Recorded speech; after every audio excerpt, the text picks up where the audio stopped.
In 1897, the indigo fields stretching across hundreds of thousands of acres in the Indian states of Bihar and Bengal still seemed eternal. Men and women bent under the scorching July sun harvested green-leafed stalks of a plant that had defined the fate of empires for centuries. In the warehouses of Calcutta's ports, compressed blocks of deep blue pigment waited for ships that would carry them to Europe, where they would be purchased for fortunes and transform ordinary cloth into symbols of power, wealth, and status. But in that same year of 1897, 6,000 kilometers away, inside a factory in Frankfurt, Germany, a group of chemists was finalizing the last adjustments to a process that would, in less than a decade, completely destroy one of the oldest and most lucrative commercial systems that human civilization had ever built. Indigo was not just a dye. For more than 2,000 years, it was the most valuable substance that could be extracted from a plant. For centuries, it literally cost its weight in gold. Empires were constructed upon it. Wars were fought because of it. Enslaved people crossed oceans to cultivate it on land that was never theirs. Peasants were forced to abandon their food crops, risking the starvation of their families, to plant it instead of something edible. Revolutions erupted in its name, leaving marks on societies that would last for generations. And the color it produced, that deep, intense, unmistakable blue, would become so ubiquitous in the modern world that today we can barely imagine a planet without it. But the story most people know about indigo is incomplete. It begins and ends in India, as if that were the only place where it grew, the only people who knew it, the only road it traveled to reach the world's fabrics and clothing. That version is not just simplified. It erases entire civilizations, entire continents, and with them, stories of discovery, exploitation, resistance, and transformation that deserve to be told. Indigo did not originate in a single place. It was discovered independently on multiple continents by civilizations that never had contact with each other, each arriving at the same extraordinary color through completely different paths. And when those paths finally crossed, the results were simultaneously magnificent and devastating. This is the real story of the world's most famous blue, and it begins somewhere that is probably not in any book you have ever read about indigo. On the northern coast of Peru, between sand dunes and Pacific winds, archaeologists were working in 2016 at a site belonging to the Huaca Prieta civilization, which flourished in that region between 4,200 and 2,000 years before Christ. During those excavations, among fragments of pottery, animal bones, and food remains, they found something that would completely reshape the accepted chronology of humanity's use of indigo. They were fragments of fabric, small, partially preserved by the arid conditions of the site, and those fabrics were dyed with indigo. Carbon-14 dating revealed that these fragments were between 6,000 and 6,200 years old.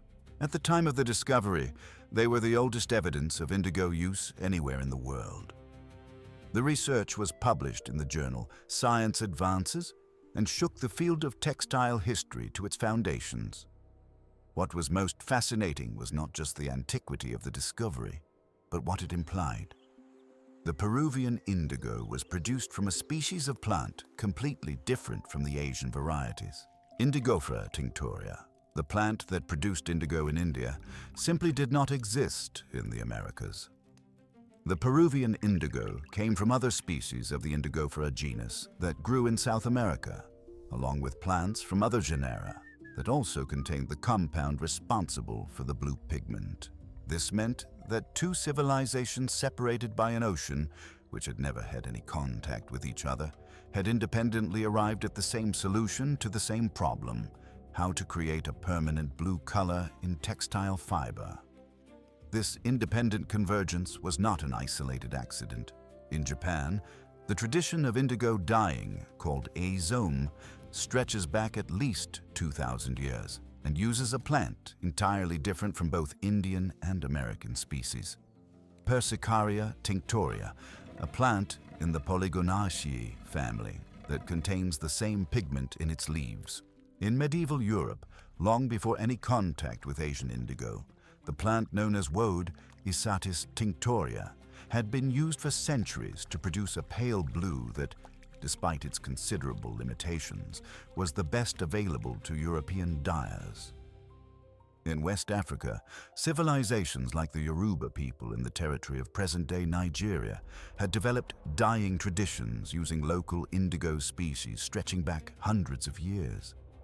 The same result, the same color, the same molecule, achieved through completely independent paths on 4 different continents. This is not a chemical coincidence. It is a statement about something more fundamental in the relationship between human beings and the color blue. There is a reason why virtually every human civilization that encountered deep blue treated it as something special, something sacred, something that transcended the ordinary. Blue is the rarest color in biological nature. There are very few genuinely blue plants, very few genuinely blue animals. The blue flowers that exist in nature are frequently closer to purple or violet. Pure, deep, permanent blue was, in any pre-industrial society, something extraordinary to obtain. This means that when a civilization managed to permanently impress that color onto a piece of textile, it was accomplishing something that nature itself normally denied. It was making permanent what was naturally fleeting, capturing the infinite expanse of sky and ocean and imprisoning it in the fiber of clothing. It is not surprising that in Vedic India, the god Vishnu was depicted with indigo blue skin. In ancient Egypt, where evidence of indigo use appears on mummies dating back at least 3,000 years before Christ, blue was associated with Amun, the supreme deity of the Egyptian pantheon.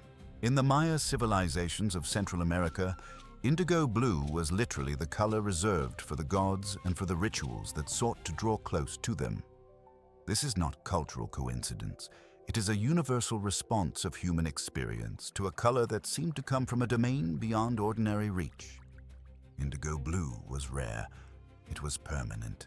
And producing it was, for any craftsman who did not understand the chemistry behind the process, something very close to pure magic. And here lies the heart of the story that few people know. The process of producing indigo is genuinely paradoxical, counterintuitive to the point that when it was first discovered, it must have seemed not just magical, but dangerously and incomprehensibly so. The plant that produces indigo is not blue. When you pick a fresh leaf of Indigofera tinctoria, the primary Asian species used in production, it is simply green. There is nothing in it that visually suggests the intense blue it is capable of producing. The pigment is present in the leaves, but it is locked in a chemical form that does not express its color until very specific conditions are met. The process that ancient civilizations developed entirely without any understanding of the chemistry behind it is extraordinarily precise. The leaves must be fermented in water. During this fermentation process, bacteria naturally present in the leaves begin to break down a compound called indican, which is colorless, releasing indigo molecules into solution, but those molecules in aqueous solution are still colorless. To become blue, they must be oxidized through contact with oxygen in the air. This is why traditional dyers would vigorously beat the solution, introducing air, and watch as the foam that formed gradually acquired that deep blue that was the goal of all the labor. But then comes the second paradox, the one that made the process truly confusing for any observer without a chemical background. Blue indigo does not dye fabric. To function as a dye that penetrates fibers and permanently bonds with them, indigo needs to be converted back to its colorless, water-soluble, chemically reduced form. Ancient dyers accomplished this by creating fermentation vats, where microorganisms consumed the available oxygen and created a reducing environment. The fabric was submerged in this apparently empty, colorless solution that seemed to contain nothing special at all. And when it was pulled out and exposed to air, the transformation began. Slowly, over the course of minutes, the fabric shifted from green to blue. as if invisible hands were painting the fiber in front of the observer's eyes. This process, which involves oxidation, reduction, bacterial fermentation, and precipitation reactions, was discovered and refined by craftsmen who had no idea what an atom was, let alone a molecule. They worked entirely through observation, through trial and error, transmitted carefully across generations, developing elaborate rituals and superstitions around a process they could not explain, but that they mastered with impressive precision. In many cultures, the indigo vats were surrounded by specific taboos. Pregnant women could not approach them in certain traditions. Particular days of the week were forbidden for work. Certain foods could not be consumed by the dyers during the active process. These were ways of controlling incomprehensible variables through ritual, of imposing discipline on a process that seemed to have a will of its own. In the Japanese tradition of izome, master dyers called izomeshi learned to read the fermentation vat the way an experienced musician reads their instrument.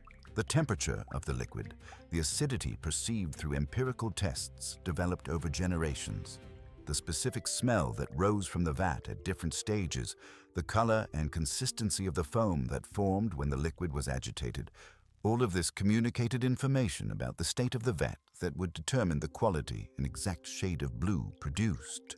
It was a form of knowledge that took decades to fully acquire, and that could not be transmitted solely through words. It had to be absorbed through direct observation, through years of working alongside a master, through costly and revealing mistakes. In the city of Kano, in what is today northern Nigeria, indigo dyeing pits that had been operating for centuries produced fabrics that were sold and prized throughout the medieval Islamic world. By the 16th century, Kano had more than 100 dyeing pits operating simultaneously, and was so renowned for the quality of its blues that Kano fabrics circulated as a form of trade currency in markets stretching from the Sahara to the Persian Gulf. Some of those pits, located in the ancient city center, are still in operation today, making Kano one of the rare places in the world where a centuries-long artisanal continuity can be directly observed and touched. All of this happened long before any significant contact between these civilizations. Indigo was not exported from a single center of knowledge to the rest of the world.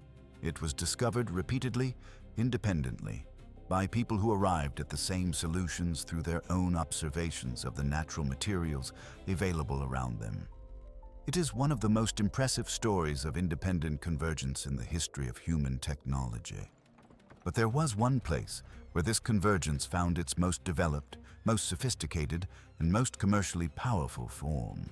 And understanding how that place came to dominate the world of indigo is to understand how the great pre-modern commercial systems operated, and how they eventually became instruments of colonial domination. India was not just another place where indigo was produced. It was the heart of the world's trade in the substance, and for reasons having as much to do with the specific climatic characteristics of the subcontinent as with centuries of accumulated technical refinement and commercial organization, India produced an indigo that merchants, dyers, and consumers around the world for centuries considered simply superior to any available alternative. The very word indigo is the clearest linguistic evidence of that dominance. It derives from the Greek indikon, which simply means thing of India, and later from the Latin indicum. When Greeks and Romans first encountered this extraordinary blue pigment arriving from the east, they did not need to know from exactly which plant it was extracted or by which process it was produced. It was enough to know it came from India. The name of the country and the name of the color became literally inseparable. In many medieval European languages, the word for deep blue and the word for the Indian product were the same thing. Pliny the Elder, the Roman naturalist who wrote in the 1st century after Christ, mentions indicum in his monumental work Naturalis Historia. He knew it was an Eastern product, extraordinarily expensive and difficult to obtain in Rome. But he did not understand exactly what it was. For a long time, Romans believed indigo was a mineral extracted from mines, not a processed plant product. The idea that something with that intensity of color, that permanence and that uniformity could come from plant leaves seemed simply implausible to those who had never witnessed the production process. The trade of indigo along the commercial routes connecting India to the Mediterranean is one of the most compelling stories of pre-modern commerce. At its peak, Indian indigo left mainly from the coast of Gujarat in northwestern India, on ships crossing the Indian Ocean using monsoon winds, arrived at ports in the Persian Gulf and the Red Sea, from where it traveled in camel caravans across the desert to Baghdad, Damascus, and Aleppo, then to Mediterranean ports at Beirut and Acre, and finally reached buyers in the textile cities of Florence, Lyon, Bruges, and other capitals of the European weaving industry. It was a journey of several years across dozens of political frontiers, along which the price of the product multiplied many times, with each intermediary in the chain taking their portion. This complex commercial system created immense fortunes and sustained entire economies. India's monopoly on superior quality indigo was the result not just of the plant's abundance on the subcontinent, but of a system of knowledge accumulated over centuries, of sophisticated commercial networks that guaranteed consistent quality, and of relationships between farmers, processors, merchants, and financiers that made the Indian product something predictable and reliable in ways no competitor could match. European dyers knew that the indigo arriving from Gujarat had a quality standard they could trust. They bought from merchants they knew, who in turn bought from other merchants they knew, in a chain of trust that stretched across the entire ocean. When that system was eventually disrupted, the consequences were profound and long-lasting. But before Indian indigo completely conquered European markets, medieval Europe had its own solution to the need for blue. And the people behind that solution would not surrender their market without fighting with every tool they had available. Woad was a plant in the brassica family, a distant relative of cabbage and mustard, that grew in the temperate fields of England, France, Germany, and other parts of Europe. It also contained the molecule indigotin, the same one responsible for the blue of Indian indigo, but in much smaller quantities. To produce a blue comparable to Indian indigo using woad, enormous quantities of plant material were needed, processed through a much more labor-intensive method that generated a particularly unpleasant byproduct, a penetrating sulfurous smell, the result of fermenting the large quantities of leaves required that spread throughout the neighborhood of any processing facility. The European medieval cities that were centers of woad production, such as Erfurt and Gotha in Thuringia and Toulouse and Albi in southern France, were known both for the extraordinary prosperity the industry generated and for the permanent odor that hung over them. The money was real and significant. The cathedrals of Erfurt were built largely with revenues from the woad trade. The merchant families of Toulouse who controlled the processing and export of woad were among the wealthiest in France. Woad sustained entire regional economies, employed hundreds of thousands of people as cultivators, processors, transporters, and traders, and generated taxes that financed local and national governments. It was an established, powerful industry, with centuries of history and enormous interests invested in its continuation. And then, with the opening of direct maritime routes between Europe and Asia in the late 15th century, first by the Portuguese rounding Africa, and then by the Spanish across the Atlantic, genuine Indian indigo began arriving in increasing quantities directly at European ports, without the Arab and Venetian intermediaries who had previously controlled access to the product and kept its prices high. The difference in quality was simply undeniable and impossible to conceal from the dyers who experienced both products side by side. Indian indigo produced deeper, more intense, more uniform blues, and with far less material and far less labor than woad. 1 kilogram of good quality Indian indigo produced the same result as many kilograms of processed woad. The math was simple and ruthless. For dyers, using Indian indigo was cheaper, more efficient, and produced a clearly superior result. The political reaction was immediate and furious. Woad producers and merchants were powerful. They had connections to the nobility and governments of the countries where their properties and factories were located. They financed wars, sponsored churches, lent money to kings. They were not going to accept the destruction of their business without deploying every political tool available to them. In France, in the early 17th century, the importation of Indian indigo was simply banned by law, with punishments including confiscation of goods and severe fines. In Germany, the imported indigo was labeled by its commercial enemies as Teufelfarbe, the devil's dye, with the claim being widely disseminated that its supernatural intensity and its capacity to damage fabrics, if not used correctly, indicated a malicious origin incompatible with Christian products and practices. The argument, absurd even by the scientific standards of the time, was a deliberate disinformation campaign funded by woad industry interests, attempting to use religious superstition and economic protectionism to keep alive a business that the market had simply discarded.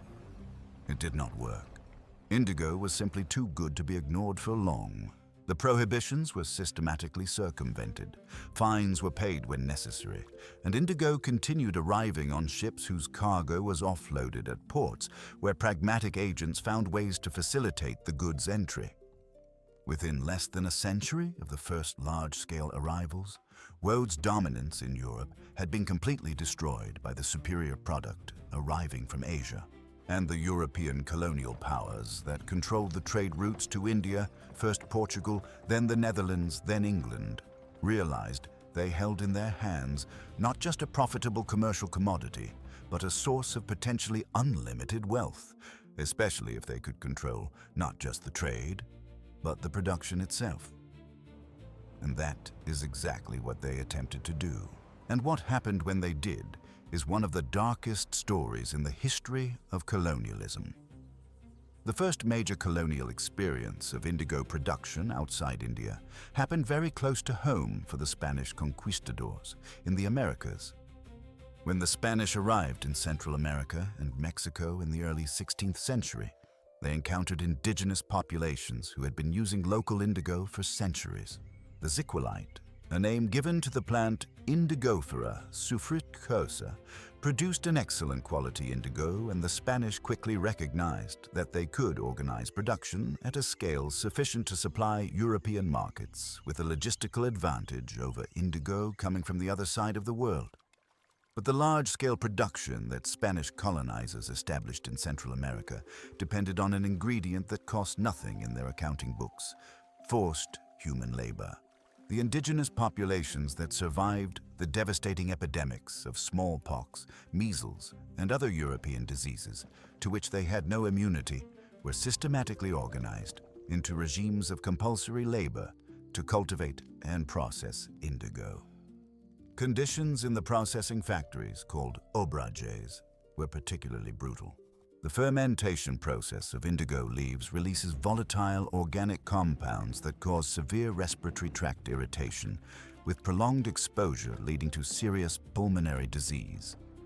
The life expectancy of workers in indigo obrages was considerably lower than that of other colonial workers, already in a general context where no colonial regime systematically concerned itself with the welfare of the colonized.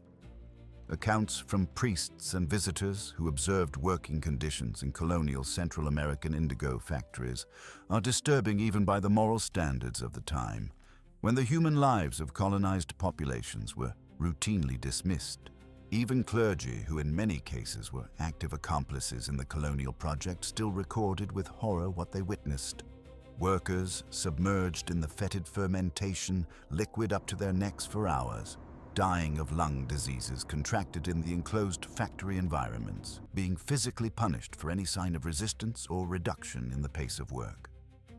The profitability of indigo, however, made all humanitarian considerations essentially irrelevant to colonial administrators. The indigo leaving Guatemala and El Salvador arrived in Cadiz on loaded ships and accounted for a significant fraction of the wealth that the colonization of Central America generated for the Spanish crown. The experience of indigo in Britain's North American colonies has a particular story that is frequently left out of conventional historical narratives.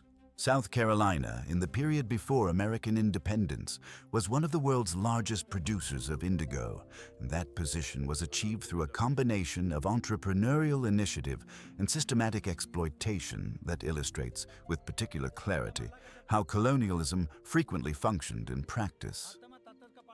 The central name in this North American story is Eliza Lucas Pinckney, a young woman who, at only 16 years old, took over the management of her father's South Carolina proprietors while he was on military service in Antigua. In 1739, she received indigo seeds and decided to experiment with cultivating the plant, an effort that would take 4 years of frustrating failures before producing a satisfactory result. American historical narratives tend to treat Eliza Lucas Pinckney as an entrepreneurial and pioneering heroine, and in many respects, she was. But what those same narratives frequently minimize is the absolutely crucial role of enslaved Africans on Eliza Lucas's plantations and on all the other indigo producers of South Carolina. Many of the Africans brought as slaves to work on South Carolina plantations came from specific regions of West Africa, particularly the area known to slave traders as the Rice Coast, the current territory of Senegal, Gambia, Guinea-Bissau, and Sierra Leone. That area was not called the Rice Coast by accident. Its inhabitants had developed sophisticated agricultural techniques for cultivating rice in flooded terrain, and colonizers recognized that this knowledge had direct economic value in the swampy conditions of South Carolina. But beyond rice, many of these Africans also had practical experience with the cultivation and processing of local indigo in West Africa, where indigo dyeing was an established tradition. They did not arrive as undifferentiated labor. They arrived with specific technical expertise that was essential to the success of South Carolina's indigo industry. That expertise was systematically exploited. Enslaved people who demonstrated knowledge of indigo production processes were worth more on the slave market, were kept under stricter supervision and within the brutal limits of the institution of slavery, might receive treatment slightly less violent than what awaited workers without that specific expertise. There is a tragic and eloquent irony here. The knowledge that made these enslaved Africans more commercially valuable was the same knowledge they had developed in their original communities as free artisans. South Carolina's indigo became a crucial export product for the British colonies, representing in certain years more than a third of colonial exports to Great Britain. When the War of Independence disrupted trade with the metropolis, and then the end of the preferential treaty destroyed the guaranteed markets for American indigo, production in South Carolina entered a relatively rapid decline. But the pattern it had demonstrated was unambiguous. The technical knowledge of enslaved populations being used to create wealth that benefited exclusively those who enslaved them. If the American story of indigo is disturbing, the Indian story of indigo in the late colonial period is simply devastating in the scale of its human impact. India had produced superior quality indigo for millennia, and that status did not change when the British were consolidating their control over the subcontinent in the 18th and early 19th century. But what changed fundamentally was the nature of the production relationships, and the consequences of that change would be so violent and so severe that they would eventually produce one of the most important peasant mobilizations in the history of colonialism, one that would echo decades later in the campaigns of Mahatma Gandhi. The East India Company, and later the British government directly, established in Bengal and Bihar a system of forced indigo cultivation that was, in terms of economic engineering, a sophisticated form of exploitation that maintained the appearance of legality while systematically destroying the economic autonomy of Indian farmers. The system worked like this. European planters, frequently associated with British capital and protected by the legal structures of the colonial state, advanced small sums of money to Indian farmers at the beginning of the planting season. These advances, called Dadon, were formally voluntary contracts. But the terms were structured in such a way that it was virtually impossible for the farmer to settle them within a single season. In the following cycle, new advances were necessary to cover the debts from previous seasons, and so the farmers found themselves in a spiral of indebtedness from which there was no legal escape. The contracts also stipulated that the farmer must dedicate a specific fraction of their land to indigo cultivation, a fraction that in many cases seriously compromised their ability to grow food for their own family. Indigo, after all, is not edible. Every acre dedicated to indigo was an acre that could not produce rice or lentils. In years of drought or generalized poor harvest, this simple equation could be the difference between survival and starvation. The prices that planters paid for indigo were set unilaterally by the planters themselves, well below market value, ensuring that even in years of good harvest, the farmer could not exit the debt cycle. And when farmers tried to resist, refused to sign new contracts or sell their indigo to other buyers, they faced not just legal action in colonial courts that systematically privileged British interests, but direct physical violence perpetrated by the agents and enforcers of European planters. Violence that colonial authorities rarely investigated and almost never punished effectively. Decades of accumulation under this system of exploitation created a situation that was simultaneously economically unsustainable for farmers and politically unstable for colonizers. And in 1859, that tension accumulated over generations finally exploded.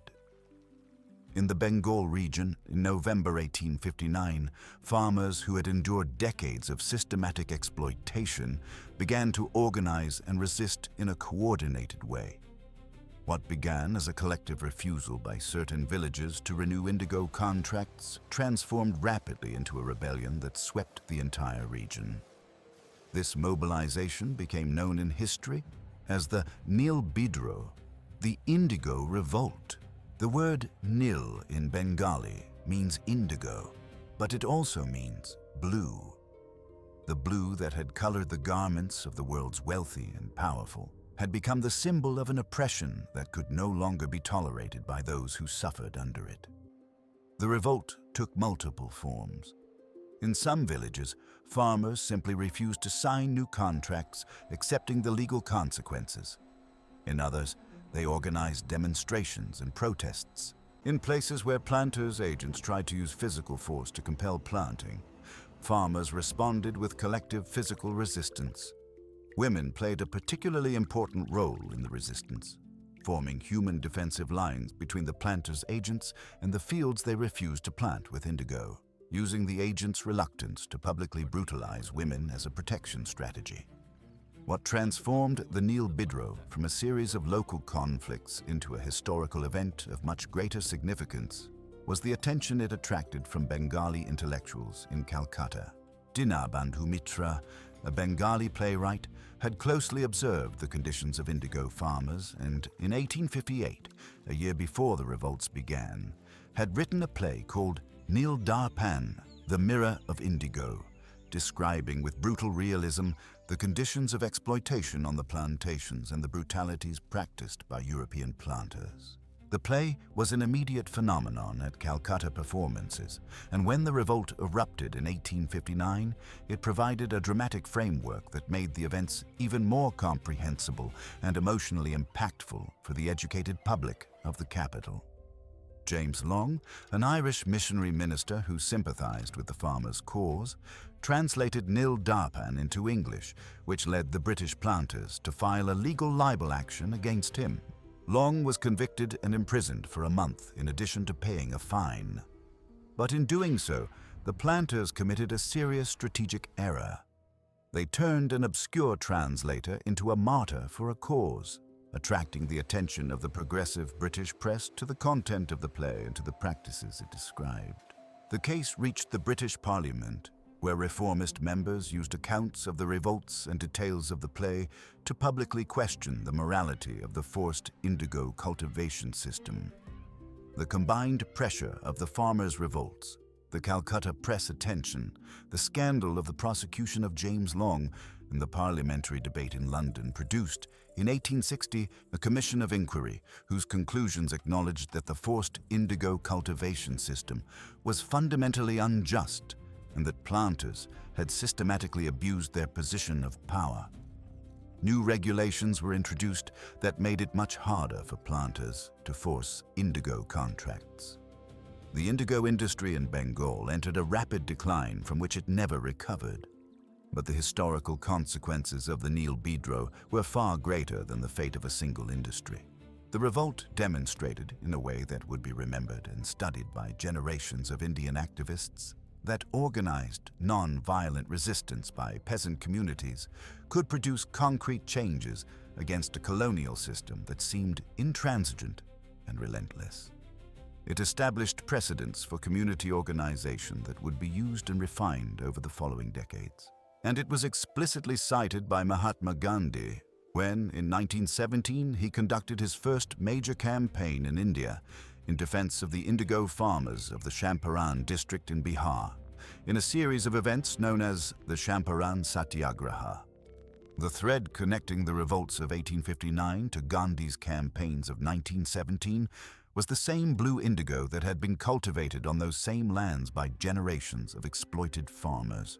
The story of a color and the story of a national liberation movement were inseparably intertwined.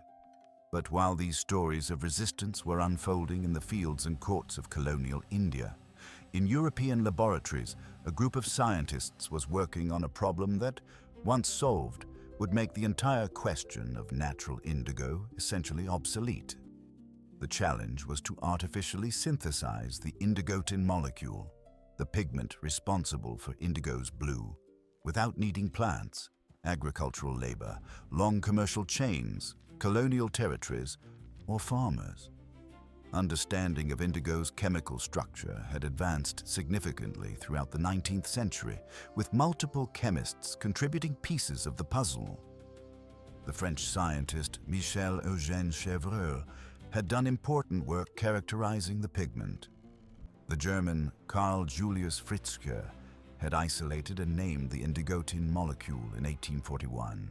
Knowledge was accumulating, but a total synthesis remained an open problem.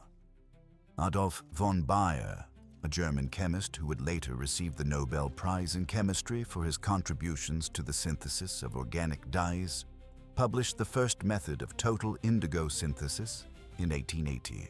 But there was an enormous gap between a synthesis accomplished on a small laboratory scale using expensive reagents and laborious processes, and an industrial production that could supply tons of the product at a price competitive with natural indigo. Bridging that gap would take 17 more years of intense work. BASF, a German chemical company founded in 1865 that would grow to become one of the world's largest chemical corporations, committed enormous resources to developing a viable industrial process for producing synthetic indigo.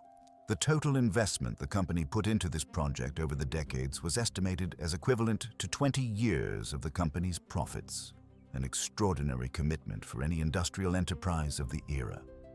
Researchers at the company worked for years in partnership with academic chemists, trying dozens of different synthesis routes before finding a process that was both technically functional and economically viable. In 1897, the exact same year in which Bihar's indigo fields still appeared prosperous and permanent, BASF announced it had arrived at an industrial process for synthetic indigo production that could compete in price with the natural product. The following year, BASF's synthetic indigo began being sold on a large scale to European dyers. The market's response was immediate and overwhelming. Synthetic indigo was cheaper, more consistent in quality, free of the seasonal and regional variability of the natural product, and available in unlimited quantities. European dyers, who had spent centuries depending on long commercial chains to access the Indian product, could now purchase tons of an equivalent product from a German factory a few days away. The consequences for natural indigo were devastating. In 1895, India exported approximately 9,000 tons of natural indigo per year, serving markets across Europe and beyond. By 1914, less than 2 decades after synthetic indigo entered the market, those exports had collapsed to fewer than 1,000 tons annually. The collapse was nearly total, and it happened with a speed that made any gradual adaptation impossible. Farms that had cultivated indigo for generations were abandoned or converted to other crops. Commercial networks that had operated for centuries disappeared within a few years. Entire communities that depended economically on the indigo industry were left without any immediate alternative. There is a cruel irony in this story. The colonial system of forced indigo cultivation had destroyed the economic autonomy of Indian farmers for decades. The Nil Bidro of 1859 had produced reforms that weakened, but did not eliminate, the system. And then synthetic indigo arrived and, in less than 20 years, completely destroyed India's natural indigo industry, freeing farmers from one specific form of exploitation while simultaneously eliminating a source of income that, as exploited as it was, still represented some form of livelihood for entire communities. The freedom that came with synthetic indigo carried a heavy economic cost for those it ostensibly liberated. The development of synthetic indigo was simultaneously one of the greatest catastrophes for communities dependent on natural indigo and one of the most important milestones in the history of applied organic chemistry. The ability to synthesize complex organic molecules that had been demonstrated in indigo production opened doors for the development of the entire synthetic dye industry that followed, for the first synthetic medications, and then for the modern pharmaceutical chemistry that underpins so much of contemporary medicine.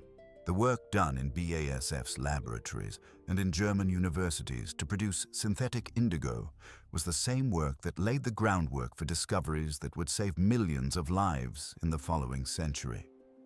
But indigo did not disappear. Far from it. It proliferated in ways that medieval dyers and Indian farmers could never have imagined. When Levi Strauss and Jacob Davis patented in 1873 the riveted work trouser that would become known as jeans, they used denim, a sturdy cotton fabric produced on industrial looms, dyed with indigo. The specific blue color of denim, that blue that seems to age in aesthetically rich and unique ways as the trousers are worn, was the color of indigo. There was no other dye that created that specific effect with those specific properties. When synthetic indigo arrived to replace the natural variety, jeans manufacturers adopted the chemical product immediately.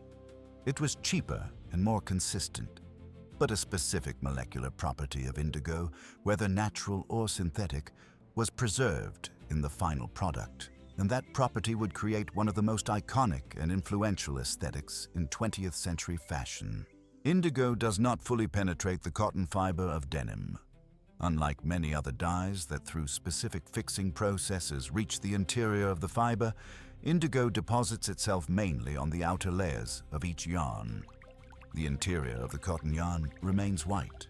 This phenomenon, which is simply a consequence of the physical-chemical properties of the indigotin molecule and its specific interaction with the cellulose fibers in cotton, creates the wear pattern that today is one of the most valued and deliberately cultivated characteristics of jeans. As the fabric is worn and washed over time, the outer layers of indigo are gradually removed by friction, and the white interior of the yarns is progressively exposed. This is what creates the fading patterns that are different for every pair of jeans, that tell the specific story of use of a specific garment, and that make a pair of jeans bought new and washed many times aesthetically different from jeans genuinely worn for years by a manual worker. Premium jeans manufacturers today spend considerable fortunes artificially replicating through industrial processes, including enzyme washing, sandblasting, and specific chemical treatments. The wear that naturally occurred in jeans used for years by miners, farmers, and construction workers. The aesthetic of wear that indigo creates in denim, which was simply an accidental result of the properties of a molecule, has become one of the most consciously sought and commercially valuable aesthetic values in contemporary fashion. Blue jeans are today the most democratic and universal garment that human civilization has ever produced. worn in every country by people of every social and cultural background. And every blue pair of jeans in the world contains indigo, the same molecule that colored the garments of Egyptian pharaohs, the same one that financed medieval European cathedrals, the same one that destroyed farmers in Bihar and Bengal, the same one that triggered the Nil Bidro Revolt of 1859, the same one that was synthesized in BASF's laboratories in Frankfurt in the year 1897. But this story does not end there, because stories rarely truly end. In recent decades, a significant movement has grown in multiple parts of the world to revisit natural indigo for reasons ranging from genuine artisanal interest to concrete environmental concerns. Synthetic indigo is produced from petroleum derivatives, primarily through a process that uses formaldehyde and hydrocyanic acid among its reagents, two compounds of considerable toxicity. The jeans industry, which consumes most of the synthetic indigo produced in the world, is frequently cited as one of the most polluting in the textile industry, which in turn is considered one of the most polluting industries in the world overall, primarily because of dye-house effluents. Natural indigo, by contrast, is renewable, biodegradable, and its production process generates substantially less toxic effluents. In Japan, the izome tradition never completely disappeared during the period of synthetic indigo dominance, maintained by a small number of masters who preserved it as cultural and artistic expression. Today, that tradition has experienced a significant revival, with master dyers collaborating with contemporary fashion designers to create products that are both artisanally excellent and part of a cultural conversation about sustainability and authenticity. In India, farmers' cooperatives in Andhra Pradesh, Tamil Nadu, and other states are revisiting the cultivation of natural indigo as a high-value crop that can provide significant income to small producers while demanding fewer pesticides than many conventional commercial crops. The market is smaller than that for conventional synthetic indigo, but it is growing, especially in sustainable fashion niches in European and North American markets, where consumers are willing to pay a premium for products produced with lower environmental impact. In El Salvador and Guatemala, the Central American countries that were forced to cultivate indigo to enrich the Spanish Empire, groups of indigenous and mestizo artisans work with local indigofera species to create naturally dyed fabrics that combine pre-Columbian techniques with colonial and contemporary knowledge. These products are exported directly to sustainable fashion markets in Europe and North America. It is no small irony, and perhaps a form of partial historical justice, that the descendants of the forced laborers who produced indigo to enrich empires now sell their indigo directly to consumers in those same markets, capturing far more value from the process than their ancestors ever could. The history of indigo is, at its most fundamental level, a story about the human desire to possess the color blue, about how much people were willing to pay, to suffer, and to impose suffering on others to satisfy that desire for permanent blue. For blue that would not fade like passing seasons, for blue that would resist time the way the skies that inspired it resist time.